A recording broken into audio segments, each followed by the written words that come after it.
Yo tout le monde, c'est Fisher TV. Donc pour cette première vidéo aujourd'hui, je vais vous apprendre comment réussir ses premières sessions à la pêche. En tout cas pour cette année 2021, pour ceux qui débutent. J'espère que cette vidéo va vous plaire. Donc on va commencer tout de suite par les matériaux à posséder. En premier, on va parler du moulinet forcément. Un moulinet en taille 2000, voire 2500. Pour moi, c'est la taille idéale pour pêcher au bouchon.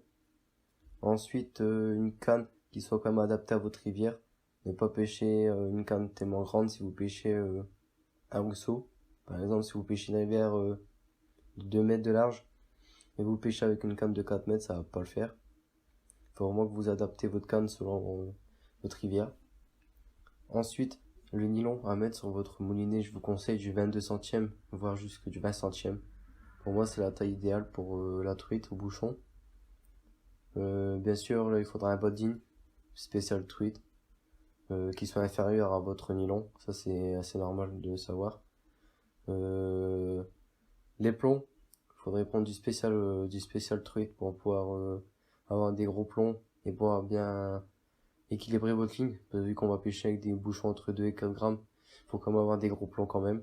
Également aussi pour séparer votre corps de ligne et vos bottines, il faudra un émerillon agrafe numéro 2. C'est vraiment ce qu'il faut dans votre boîte comme émerillon.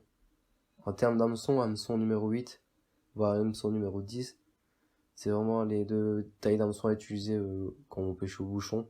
Ça dépend après de vos appâts que vous allez utiliser.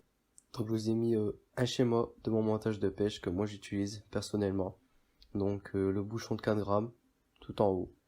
Deux gros plombs d'1,5 g collés si vous voulez, ou bien vous laissez 1 cm d'écart, c'est pareil, c'est juste pour que le bouchon soit équilibré, quoi, qu'il soit bien droit dans l'eau. Ensuite une émerillon agrafe que vous allez rejoindre votre bas de ligne qui fait à peu près 40-45 cm. Pour moi c'est la taille idéale pour un bas de ligne assez discret.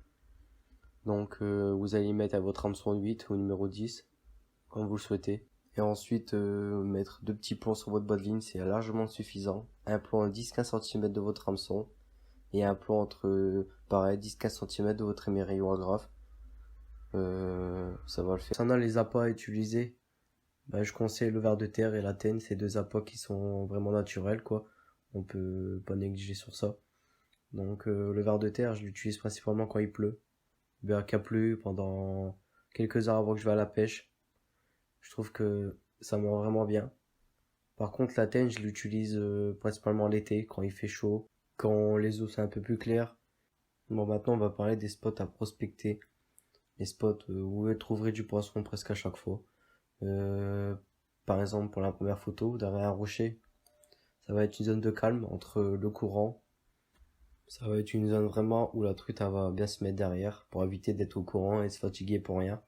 Ensuite, comme la photo de droite, une zone très calme, c'est vraiment une zone à poissons, une zone calme où les poissons aiment bien y aller pour se reposer justement, avant de repartir dans le second segment de la rivière où il y a un peu plus de courant et autres. Ensuite, il y aura aussi les zones encombrées, par exemple en l'occurrence l'arme qui est dans l'eau. Il y aura aussi les souches qui sont dans l'eau, les racines aussi. C'est vraiment des spots où elles aiment bien se cacher dedans en attendant leur proie qui bosse devant eux. Également et surtout pendant l'été, les tombées de cascade où après il y a une zone calme et bien oxygénée. L'été ça cartonne, les truites elles aiment bien y aller parce qu'il fait vraiment chaud, qu'ils ont besoin d'oxygène et en même temps de nourriture en même temps, c'est un spot où elles vont pas hésiter à aller. Et pour finir, on va parler de la profondeur à adapter, à mettre pendant tout au long de l'année et à l'ouverture. Donc je vous conseille en tout cas de mettre votre appât et d'essayer de mettre à 10-15 cm du fond. Ça sert à rien de coller le fond parce que vous allez avoir de la vase dessus, par exemple des branches, vous allez accrocher des branches, des arbres, mais pendant ce temps-là ça pêche pas en fait. Donc décalez-vous du fond. Après je dis pas que toute l'année ça va marcher à 10-15 cm, mais en tout cas pendant l'ouverture de la truite en début de saison, sont quand calé au fond, vous allez voir que vous allez faire des poissons avec des sangsues, ça veut dire qu'elles sont restées au fond. Mais après, pendant l'été, c'est pareil, je pêche toujours à 10-15 cm du fond. Après, des fois, elle remonte quand même, manger des insectes, etc. Mais vraiment, 10-15 cm du fond, pour moi, c'est une profondeur où vous allez faire du poisson toute l'année. Donc voilà, j'espère que la vidéo vous aura plu. Donc si ça vous a plu, n'hésitez pas à commenter, à me dire ce qui allait et ce qui allait pas.